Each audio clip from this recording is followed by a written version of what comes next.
YouTube? It is I, Zara Khan, aka 5th grade Duelist, and I am here with John Wilkin, aka Karibo Overlord. Best username ever, by the way. Shout out to my Thank you. Karibo Thank you. here. And he went from going second place at Dragon Duel all the way to second place at YCS Vegas. And I have seen him. He's a very good player, very well known, does a great job, so I asked him to be on the podcast. And just a real quick thing, the podcast is back. We're in season 2. Weekly episodes every Monday, available on Spotify, etc. You can catch our podcast on my Twitch, twitch.tv/5thfateduelist. I stream Monday evenings, Tuesday evenings, and Saturday afternoons, Pacific Standard Time. For more information, check me out. And let's go ahead and get the duel started. I mean, not the duel, the interview started. We already had the duel. Okay, so, John, how are you doing? I'm doing good, thanks. Thanks for having me on. Yeah, sure. Okay, so why don't you tell us more about your kind of competitive achievements? Okay. So for Dragon Duels, which, I think that's a little bit more, obviously, it's little kid stuff. I got second place at Dragon Duel Nationals in 2016, top 8 at that year's Worlds, and then top 8 at the next year's Dragon Duel Nats, and I won a Dragon Duel YCS. All of it was, it was just me learning the game, playing with other kids. It was awesome. But for the main event, I have 6 YCS tops, ranging from 2018 till now. I love this game. I've been playing it, I think, literally half my life at this point. I started when I was 9 in, what was that, 2014? So a while ago, and I haven't stopped playing since. Okay, wow. Sounds like you have, a passion for the game and a knack for it, too. So what got you into Yu-Gi-Oh?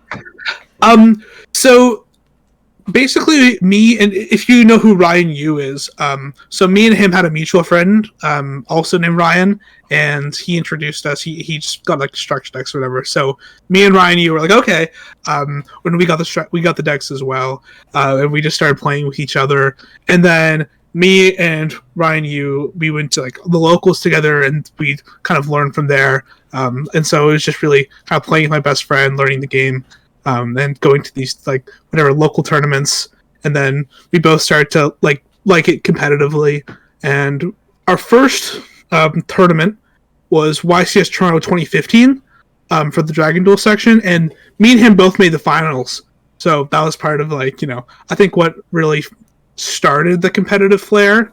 And then for myself, the big thing was getting second at the 2016 Nats, which was my first really big tournament. Wow, that's incredible. Okay. So what is Dragon Duels like? Do the kids actually know how to play the game, or is it playground Yu-Gi-Oh? It is really playground Yu-Gi-Oh. It's not a lot of meta or real decks, but there was a lot of a lot of good players now came from that program. Off the top of my head, we have Enzo Fialos, Eddie Strom, Matthew McRae, Ryan, obviously, Charlie Fudge, outstanding player. Ryan and Charlie especially are two of the greatest players I've ever had the pleasure of playing against. Ben Rosen, also a great player. So a lot of Will Candia, there's a solid number of players who from Dragon Duels, and we met each other there. The top players, we all met each other there, and then just started playing with each other, right, and learning from each other.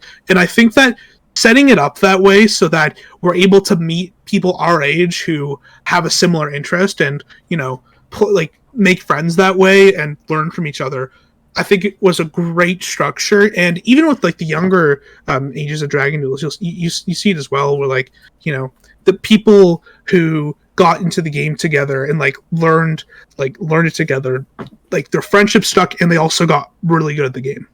So I think that was a huge success of the Dragon Duel program. Okay, cool. That's exciting. Yeah, I imagine if you're best friends for 10-ish years or something like that, and you grow together, you really help each other out, type of a thing. Yeah, it's awesome having like a group of guys like my age who had a similar experience in that way with the game. Okay, wonderful.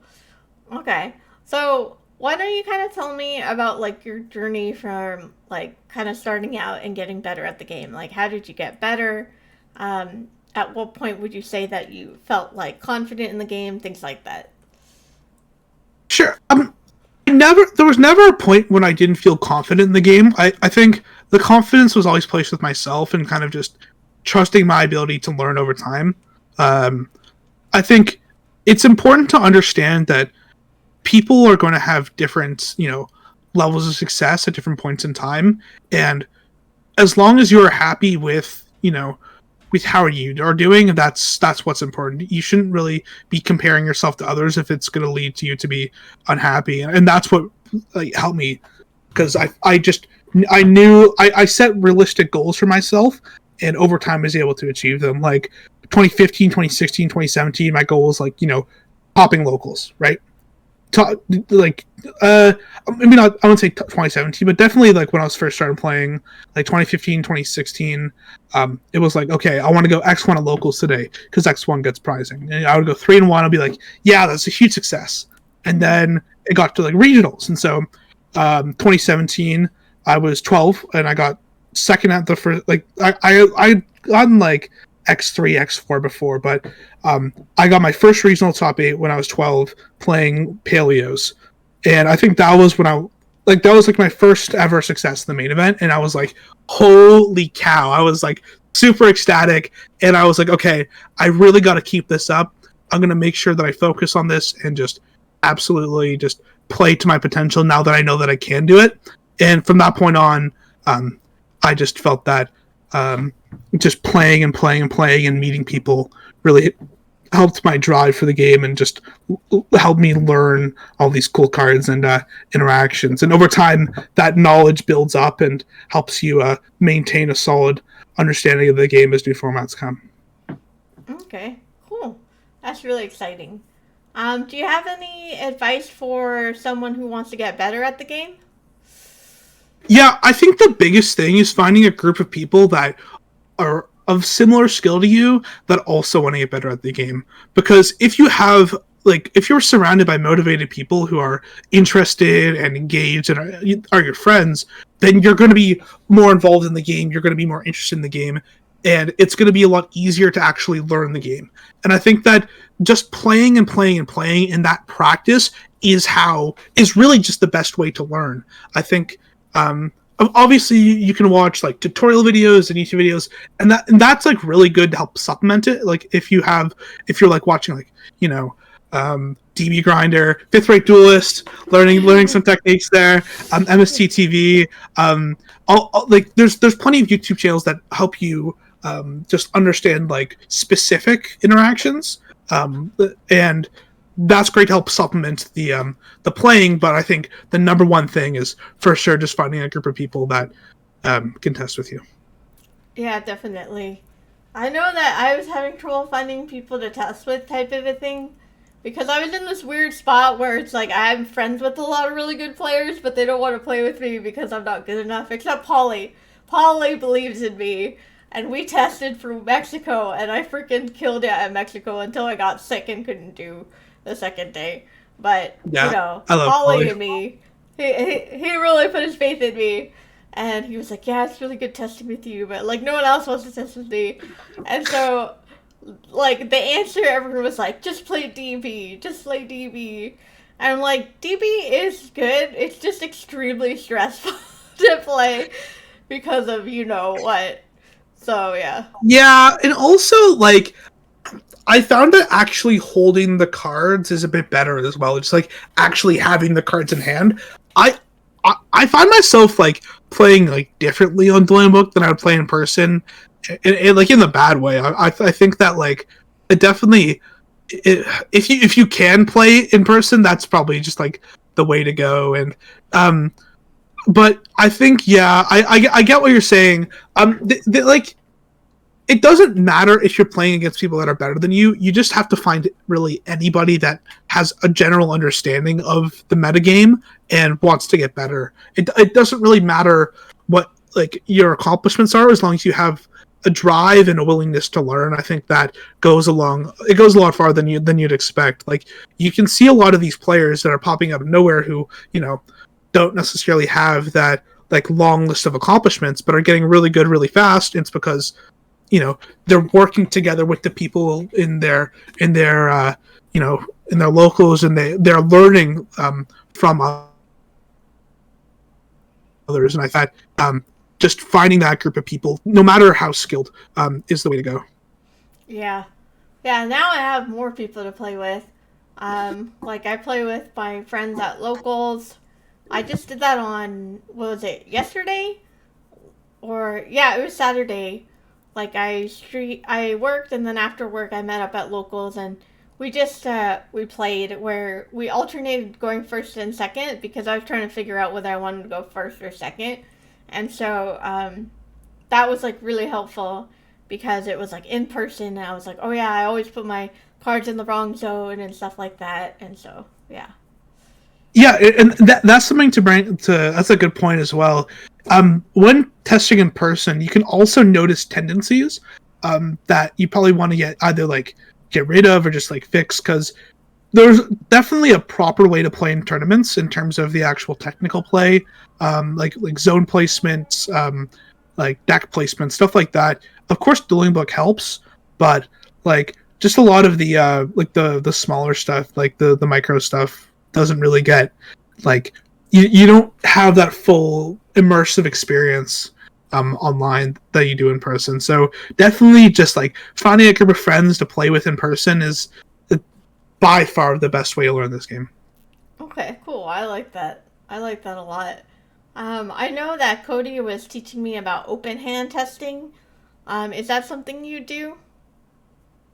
I'm not really sure what is it like when both like you see your opponent's hand, like that you like play Yeah, like you that, both or reveal your hands and then talk about the best plays type of a thing.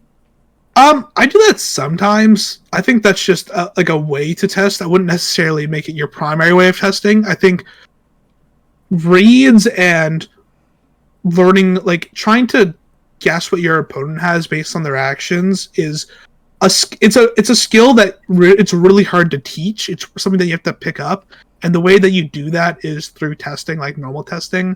And so I would recommend, if you're just learning the game, to play without that knowledge. But if you're pretty confident on your reading abilities, then I think that's a great way to just a speed up the testing, and b help actually understand the lines like a little more in depth, and trying to figure out optimal plays.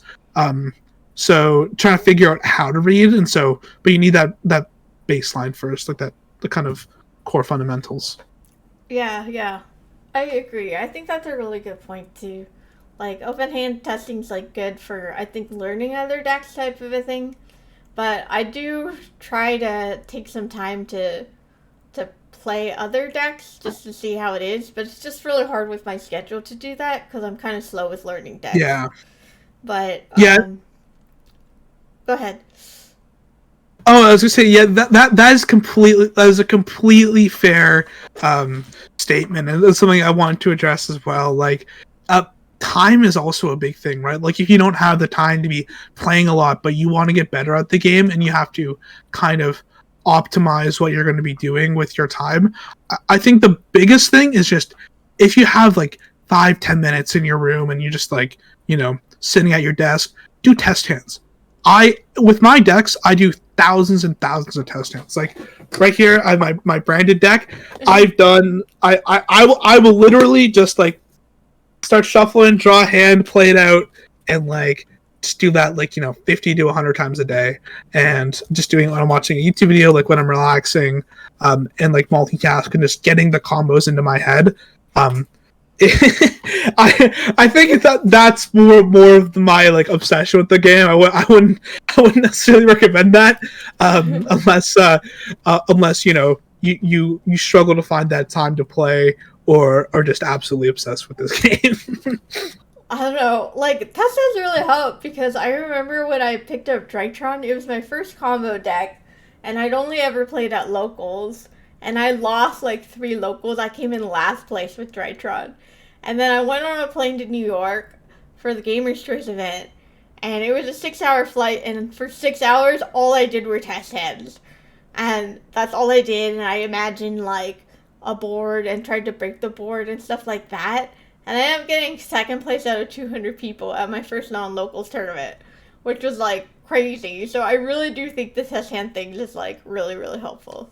Yeah, that's it, exactly, right? Like, picturing like a board, picturing going second, picturing like, okay, let's just say I get ashed here, let's just say I get impermed here, let's just say trying to think about how you play through hand traps and trying to figure out how you play through certain things.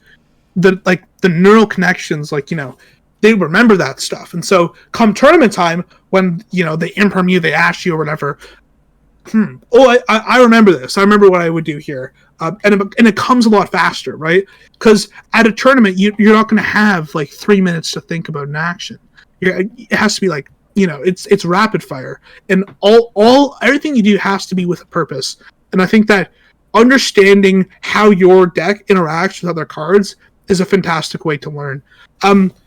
Like for me especially, I didn't have a lot of time for affiliated test. I was pretty busy, and so I mainly learned what my cash tier deck did. I played cash. I switched to it from branded, and I was like, okay, I think I know what to do when one of my guys gets popped. I just can know what to do if one of my guys gets negated or whatever. And then those same types of interactions can also be like different cards can do the same thing, is basically what I'm trying to say. And so as long as you know what kind of interruption to your plays, like what to do when that interruption happens, then you can cover every single matchup on how to play against it. And so even if you don't know what the deck does, you're still able to kind of maneuver through it based on what interactions they have, because you can still like read their cards, of course, and so I think that's kind of like a really cool way to think about it, and a way to tackle tournaments if you don't have the time to learn every single deck. Yeah, I think that's a really good point too. Like, time is just it's rough. Yeah, really rough. And that's completely fair. So efficiency is important. Yeah. So, did you ever have any anxiety when you were playing tournaments or anything like that? Not really. I think I'm very fortunate to have played the game for just so long that I'm very, very comfortable in the tournament setting. And I mean, part of that is, whenever I was having like a rough time, I would use Yu-Gi-Oh to make me happy again. So I associate it with just something fun, and I'm always happy when I'm playing the game. And I think that the way to counteract like nerves and just trying to figure out, trying to like play a tournament without external factors is just, you have to think about the game in a vacuum. You have to be focused on the game itself and not necessarily other things that are going on. When you're playing, you only want to be thinking about like what your next move is, what your strategy is, what kind of, you want to think about exclusively things within the game and kind of block out everything else. If that takes a while to like actually figure out, because not everybody can just do that right away. I think just practicing, just absolutely focusing on the game is probably the best way to go to block out any nerves or anxiety within the match. Externally, I wish I could help with that. I'm sorry. I'm sure nerves before and after and during tournaments will go away. But within the game, that's probably just the best way to go. Just hyper focus. Yeah. I think what helps me too is not thinking about like the end picture, just focusing on the game. Because I know like there have been YCSs where it's like, oh, I got a top, and then I just do terribly because I'm all stressed out. But I know for Gamer's Choice, I wasn't thinking about topping because I didn't even think it was a possibility. All I was like focusing on was the present game and nothing else. And then all of a sudden, I'm at second place going against Carter, playing Sky Striker, which was my worst matchup, and I just started to have so much anxiety that like I played so wrong, I played so bad. But like it's whatever. But yeah, I think kind of staying in the present moment is really important, and that's like one of the fundamentals of mindfulness. Mindfulness is basically the theory of like if you look to the past, it makes you depressed. If you look to the future, it makes you anxious. So the place where you feel the less amount of anxiety is the present. Um, unless you're like in an earthquake or something like that. So basically, like if you're in the present moment, you experience the least amount of distress, and if you can just think about exactly what's going on in front of you, and if you're having anxiety, you can start focusing on your breath, doing some deep breathing, breathe into your belly, make sure your belly rises, and exhale through your mouth. Like doing that type of thing will help you out. Stay hydrated as well. Drink lots of water. Trust me on this. Like, okay, so I think it was LA, like the 250th. On the day 2, I had a coffee that morning. I didn't drink water, and I was just super dehydrated and like super just like caffeine, like just rushing through my body. I was like shaking and stuff. That was not fun. And also at Charlotte, when we weren't allowed to drink water because of COVID restrictions, that was also not fun. I was that was dehydrated in like the worst way possible. But yeah, definitely drink lots of water. That will help.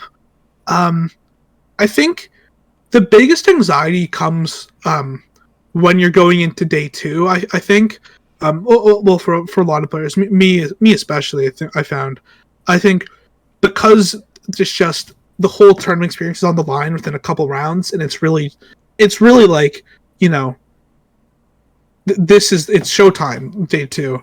I think being able to employ the techniques that that you just talked about, just focusing on the present and like focusing on the game and just making sure that you feel just kind of happy about where you are is just the best way to go about it. And I think accepting that it's fine if you lose is also huge. Like for me personally, I think that even if I lose, it's fine because there'd always be a next tournament. I know that I will win eventually. Like I really want to win a YCS, and it kind of sucked that I lost. But like, the sadness was like it was minimal because I know that eventually, if I just keep playing and keep practicing, that win will come eventually. And I'm sure for all you guys, whatever you're going to achieve, if you just keep going at it, then you'll develop the skills to achieve your goals. Yeah, absolutely. I think that's really, really good advice too. Like staying in the present, and accepting that losing is okay, type of thing. Like there are people that have losses and still win YCSs. Like, and at Vegas, we lost round 1. We had to win out in order to make top cut. So, wow. Yeah. So we lost round 1 in the last round of the tournament. So it's pretty funny. Yeah, like it just, I hear this a lot where people just aren't, they lose a round and then they lose focus, right? They shit, I forgot the word. They get like mad about the loss. Flustered? Yeah, flustered. Yeah, they get flustered at the loss. They tilted. They tilt. That's the word. My bad. Yeah. They just tilt. Like I had a friend, very good player.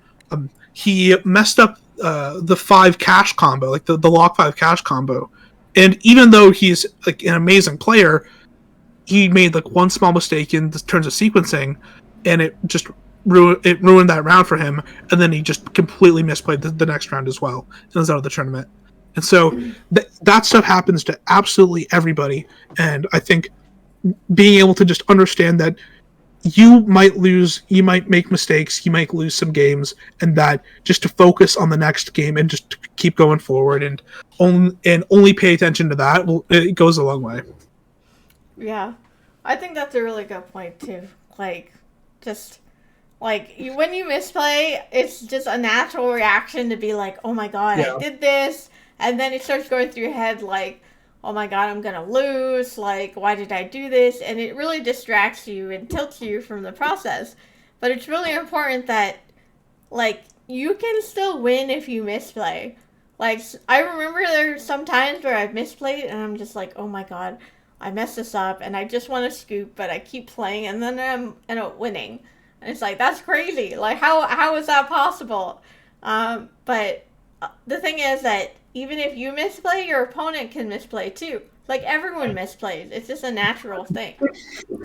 Yeah, and like I've misplayed like I I think the scariest is when I was on feature match for one of my rounds at Vegas, and I just completely messed up on the feature match. I wasn't being filmed. I didn't realize that at the time, but I thought that I just like completely messed up, and I was gonna lose like the match because of it. I ended up not finishing the match because my teammates won, but like that was scary. I was like, oh man, like I couldn't focus, and like that was one of the times when I looked at back afterwards. I was like, wow, if I had lost, it probably wouldn't have been because I did that original mistake.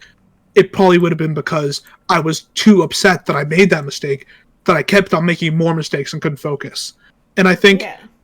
and I think that being able to just compose yourself when you misplay is a really important skill to learn, and just kind of focusing on making sure that you're able to come back from that misplay and accepting it for what it is. Yeah. I think that's a really good point too, because it's sort of like at the end of the day, like we want to treat ourselves the way we would treat our friend, you know. And if your friend like misplayed or something like that, would you be like, "You loser! You're totally not gonna win. Why'd you do that?" No, we wouldn't do that. We would honestly like be like, "It's okay. Just keep going. Just keep trying." There's a lot of optimism. So as long as we can treat ourselves the way we treat our friends, and kind of stay in the present moment versus thinking about a past mistake or thinking, oh, I'm not going to top, thinking about the future, staying in the present is just a very, very powerful way to keep your anxiety down and keep you focused. And there's all great advice that I don't follow personally, but I'm working on it. I'm going to get better. So, yeah. Hey, working on it is following the advice. You know, you can't expect to be an expert at something overnight. So that's the thing. Just keep on working on it. Keep on growing the skills over time.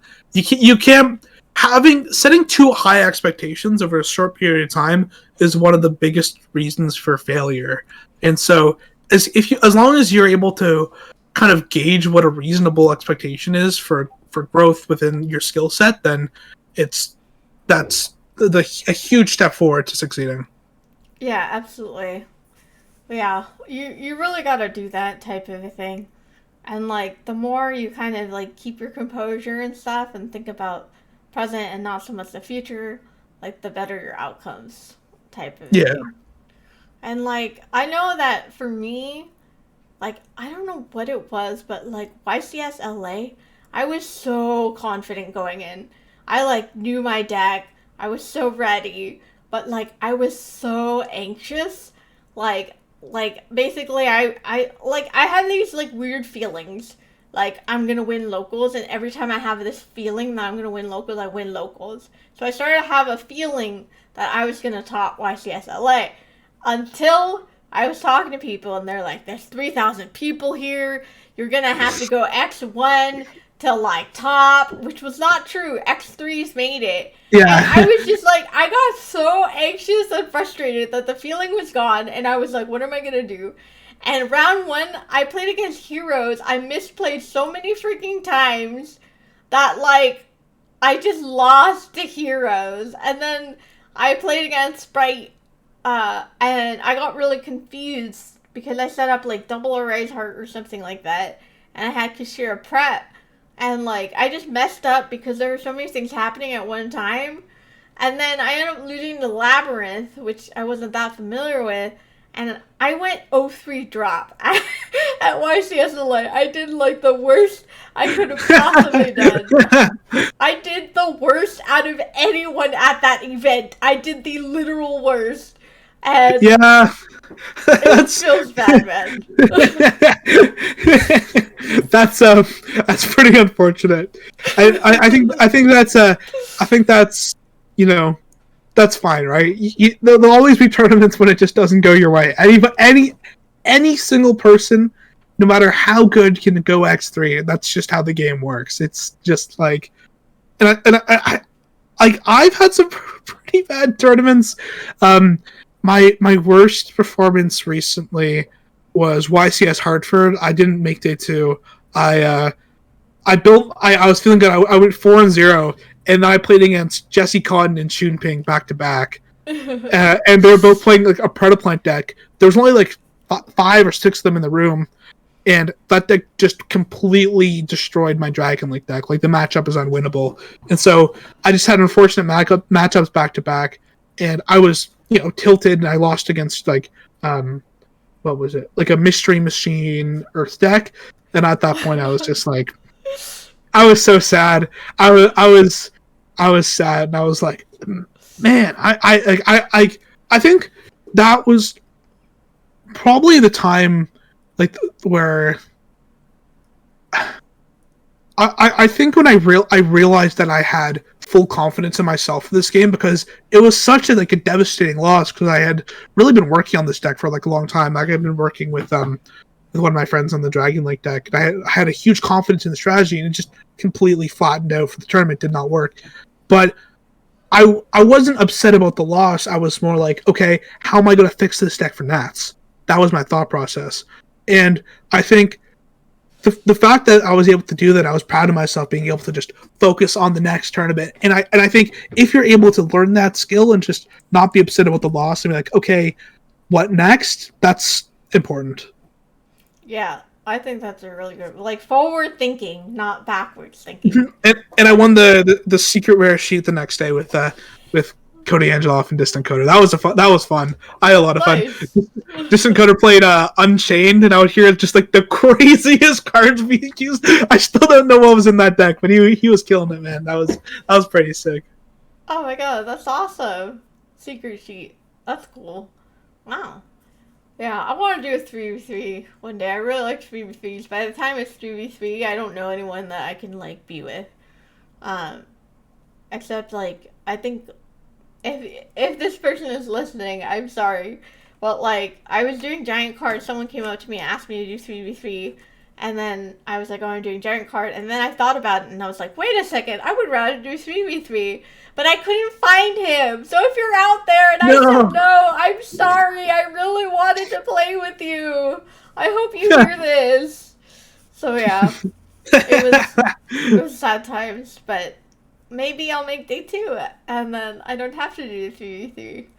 We'll see. That's my goal. I just want to make it to day 2. If I do that, I'll be ecstatic.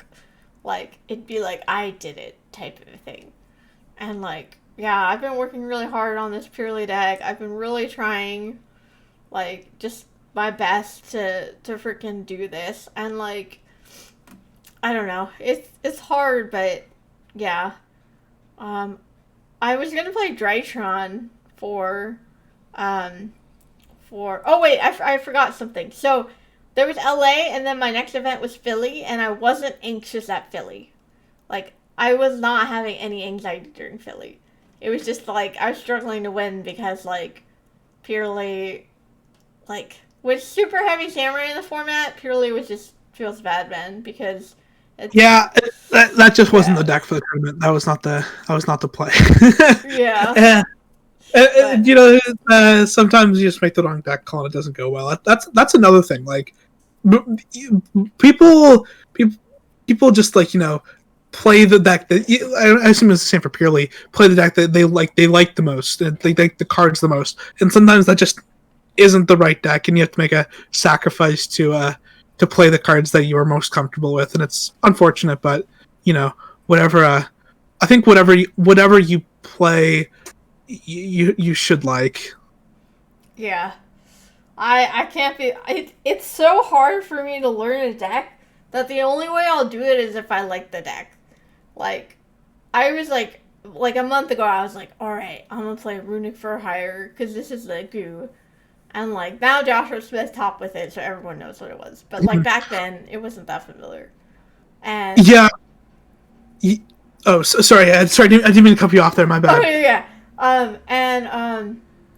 It's just, I couldn't sit there and learn it. Like, I learned the basics, but every time I was doing test hands, I was just like, this is so boring. I don't like this deck. I don't want to play it. And, like, basically, like, I just couldn't learn it. But, like, with Drytron and Purely, like, I could sit there for hours just playing that deck because I like it so much. Yeah. So what I do, what I was trying to get at earlier, just to like clarify, is if I don't like a deck and it's the best deck for a tournament, I will make myself like it, like by fixing the build. Like I think if I know a deck is the right deck for a tournament, and I feel that if my favorite deck for like in the format isn't the right choice, for example, Branded, I really wanted to play Branded for Philly, but I knew it wasn't the right choice, so I switched to Cash, and I made myself like Cash. I just played it. What I did is I played it on low rated DB and just won a bunch of games with it because I played against like Rogue or whatever, and I just won like 12 in a row, and I was like, all right, this is the deck. And then I had my testing partner, an amazing duelist. Just give me a list that he had concocted, and I was just like, all right, let's run this. And it was an awesome deck. I think that I'm glad I kept my mind open because it ended up working. Yeah, that's probably the correct way to go about it. Except me, who's like, I don't like the art. I don't want to play it. Yeah, I will force myself to enjoy playing something. Like I played Outwitch for like 7 months, 8 months. Yeah, I hate that deck. And like I don't think it was the right deck, to be honest, looking back. But I was like, all right, I really just want to flip floodgates. How can I flip floodgates in the best way possible? So I was a bit toxic, but I won a giant card from it. So oh wow, okay, then I think it's worth it, type of thing. Mm-hmm. Man, I wish that there were YCSs when Drytron was a thing, because when I first picked it up, I won like thousands of dollars in pricing. Like, what do you mean? You can still play Drytron right now, dude. The rules for Drytron suck. Like, okay, so there's Vanity's Ruler, which people end on, which is just, there's so many outs for Vanity's Ruler. There's Book, Dark Ruler, etc. Yeah, I played against the one where it was like the no monster effects. Okay, the Magician of Black Chaos Max? Yeah, and so what I did against that was I went like normal Cartasia, and I had a Renvrim Engrave, and so on his turn, I went Cartasia, went for Gugnol, and then I went Renvrim Albaz, use his guy, make Albion summon the other Albion, and then because I had made Gungle the Cartasia, I normaled on my turn. I just summoned Puppet through his lock, through his full combo. And I was just like, man, Drytron is not what it used to be. Oh my god. I love Drytron, but I just think it's so bad. Yeah, I played it at the remote YCS that pack won. I did not make day 2. It was very unfortunate. I got crowed in Cycle Reader to oblivion. It was sad. Oh yeah. But it was fun. It was really fun. When I did my full combo, it was amazing. But I did not do my full combo very often, so. I know. Imagine doing a full combo to end on Vanity's Ruler and Herald of Mirage Light. That's just so bad. Lose to Dark Ruler Turbo. Lose to Runic Turbo. Yeah. It's just, it's so bad. Lose to like Econ plus any way to like bait out the thing. Yeah, that's not great, but it's a fun deck. But so there's also a Perfection Chaos Max build. So you basically make sure your Chaos Max resolves with the Perfection, and then you have like 1 extra negate for something like that. I think you have like 2-3 negates in your hand, depending on your hand. Which I was like thinking of trying out, but I don't have time to try it out. I gotta just focus on Pearly. Because I think if I'm gonna do well, it's gonna be with Pearly. But I don't know, I love Drytron. I think it's a great deck. But yeah. The cards are cool, but one of the issues that it has is that you can't really splash it or you can't splash stuff in it, or splash it and stuff really, but yeah, you have to be full, you have to be like super dedicated to like a ritual deck. Not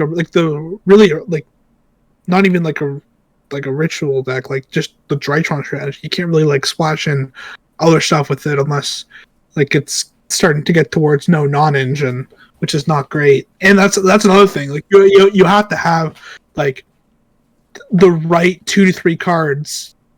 I don't know. I also don't like that they need like it relies, every single card in that deck relies on like you having a different card, and I didn't really like that. Like, and that's its like number one weakness. Like right now, you'll see like the top decks all are really good because they do stuff with one card. Like the sprite decks, like a little less so, but they still have those one cards. But their combinations are really really good. Like the runic stuff, obviously, cash is insane. In terms of one cards, purely obviously one card gets you to your stuff. So that's like a very very common a common thing you'll see with these top decks. Yeah. Ugh, I don't know. I want to play Draytron again. I feel like I could have gotten a top with Draytron, but we'll never know. We'll never know. I mean, you can still get one. Who knows? Yeah, if they give us Eva back. But I don't know. I don't like the Eva version of the build because I think it's so toxic. Like, to have, like, 6 negates and the opponent has 6 cards, it's like, it's just unfair. Like, it's just very unfair. It's definitely a little, like, it's a little broken, but I don't think it's, like, too bad if Eva's at 1. Because, like, I don't know. Oh my god. The last build of Draytron that I played was the DP build, where I would go, like, Scythe, like I could search Scythe off Ben Pen, and I had DP, and I would DP pop. I forget what it's called, but it's the link. It's a link to light Dagda? that when it. No. I remember Dagda. It was like some. I think it was like Hip Hoshinen. Oh, I know what you're talking about. Yeah, Hip no Shin again. Yeah, and you would add back to Eva, and so. You would have like 5 interruptions off of that because you have the Eva, the 2 things searched off that, and then the initial 2 search off Eva. So you'd have 5 negates plus the DP to Scythe, which is pretty cool. Yeah, I remember I got 18th out of 600 people at a regional in San Diego with Draytron DP Scythe Megalith. Yeah, the that was the format. Megalith? I think I played that was the format because I remember that you could play the Megalith engine. I didn't own the cards. I didn't know what they did, but yeah, that was the format. Yeah, so yeah, good times. Oh my god, yeah. I don't know. Like I got lucky at that regional though. I don't know why my opponent did this, but I was going against Flu and I was playing, and like it's my turn, and for some reason. He picks up one of his set cards and puts it back in his hand. And so, like, I'm getting ready to, like, set up Zeus, and I'm looking at his board. And I was like, bro, where'd the other card go? And he was like, And then a judge came, and then the judge was like, we can't tell what card it was, so you get a game loss, and then I won. But, like, the judge later told me, I think you would have lost that game. But I don't know why that. Like, why would you try and cheat? Like at a regional too. Like I'm super against people who try and do stuff like that. It's I think you're ruining it. Yeah. Oh, it was an accident. Oh, okay. Never mind that. Never mind. I'm just assuming it was an accident because he didn't seem malicious at all.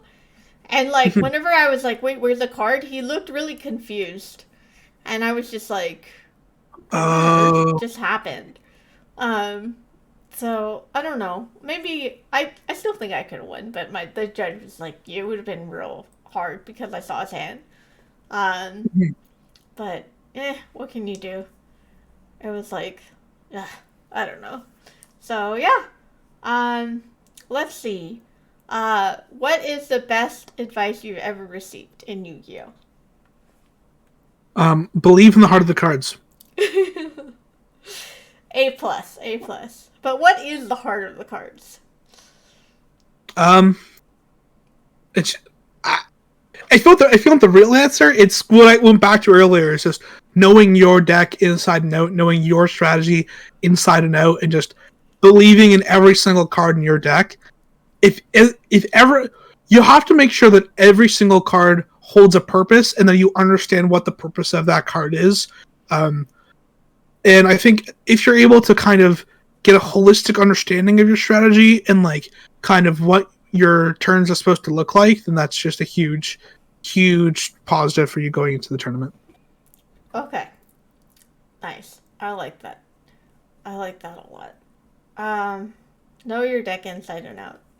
The only deck I feel like I knew inside and out was Draytron. I'm still learning Purely. I have a lot to learn about Purely. I don't even know whether I should go first or second.